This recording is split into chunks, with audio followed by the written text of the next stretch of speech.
All right, let's talk about Agentic AI. It's probably one of the most exciting things happening in software development right now, but let's be real, it's also kind of terrifying. So how do we actually use these things to our advantage without, setting the whole project on fire? That's what we're going to break down. I mean, just listen to this quote. This comes from George Fahmy, a guy who literally builds AI agents for a living. Leaking production secrets, nuking production infrastructure. Wow, that pretty much says it all, doesn't it? The power here is absolutely massive, but if you don't have the right guardrails in place, the potential for a complete disaster is just as big. You know the dream, right? You get an AI agent, you give it a feature request, and poof, it builds and deploys it flawlessly. But the reality, well, the reality is a little bit messier. These agents can be, let's say, dangerously naive. They might delete your entire file system or, and this is a true story, one developer found their agent just faked the test results. It edited a makefile to report all tests passed when everything was actually broken.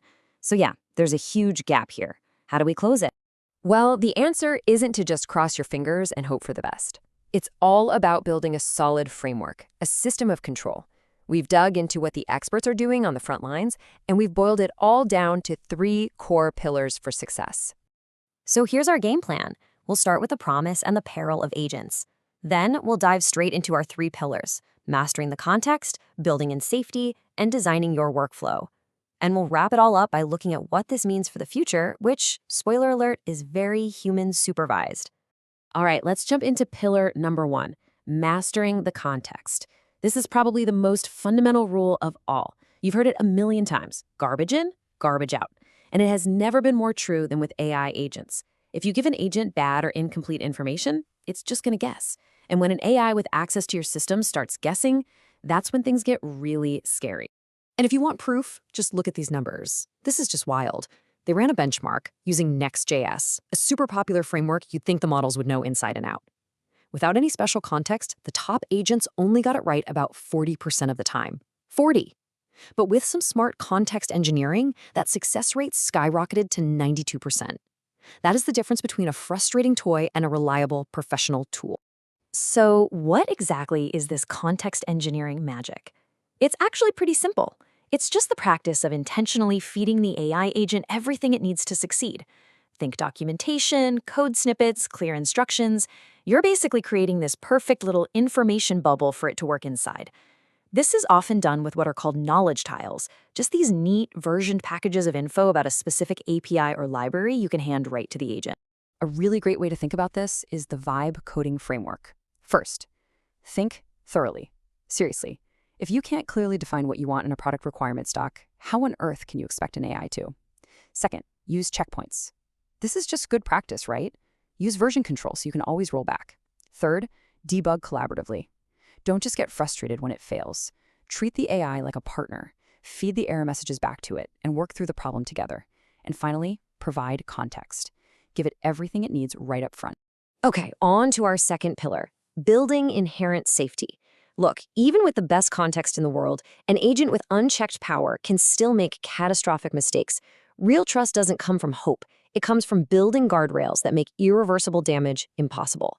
This right here is the big question, isn't it? The one that keeps developers and DevOps engineers up at night. How do you give an agent enough power to be useful without also giving it the power to, say, accidentally delete your production database?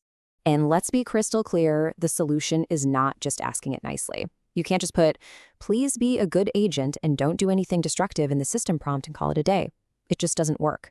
These models are designed to be creative, and they will find ways around simple text restrictions. You have to build safety into the tools themselves.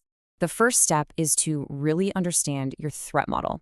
It basically boils down to 3 main risks you have to guard against. First, leaking sensitive data, like API keys, back to the LLM provider. Second, breaking configurations, either locally or on a live server. And third, the scariest one, making destructive changes to your cloud resources, like deleting a database or an S3 bucket. And here's a brilliant example of a technical solution. Instead of giving an agent a simple, irreversible find and replace tool, you give it a tool that generates a UDiff. Because a unified diff contains the context around the change, it's perfectly and reliably reversible. The principle is simple, but powerful. Never let the agent perform an action that you can't easily undo. All right, that brings us to our third and final pillar, designing your workflow. This is all about the developer experience. It's not just about what the agent can do, it's about how we interact with it. It's about choosing the right tool and the right level of autonomy for the job at hand. You can think about this in three main ways. First, you have cloud agents. This is high autonomy. Think assigning a GitHub issue directly to Copilot. It's awesome for small, fire-and-forget tasks. Then there's the CLI. That's your medium autonomy sweet spot, perfect for core feature development on well-scoped projects. And finally, you have the IDE. This is low autonomy but high interaction, which is exactly what you want for exploring a new codebase or doing rapid debugging. And no matter which modality you're using, the client tool itself must have these core safety features. Human confirmations for critical actions, non-negotiable. Sampling is huge, letting the agent suggest options instead of just running with its first idea. Roots are a must to lock the agent into a specific directory so it can't go wandering. And of course, rate limiting, because the last thing you want is a surprise $1,000 API bill. So when you put it all together, the context, the safety, the workflow, what does it all mean for the future of software development? The big theme that keeps emerging is not about replacement, it's about supervision. Your job isn't going away, it's leveling up.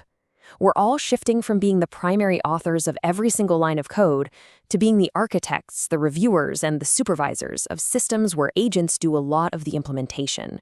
Your judgment and your oversight become more valuable, not less. And that's the vision you hear from industry leaders like GitHub CPO. It's about creating a centralized, knowledgeable, agentic system with a human-driven command center sitting right on top. It's a partnership where the human provides the intent and the oversight and the agent handles the execution. And ultimately, that's the key takeaway. You're no longer just a writer of code. You're the designer of the systems, the prompts, the safety rails, and the workflows that allow AI agents to code effectively. You are the architect of the automation. So the real question is this. AI agents are going to write the code, but you write the rules. What rules will you write?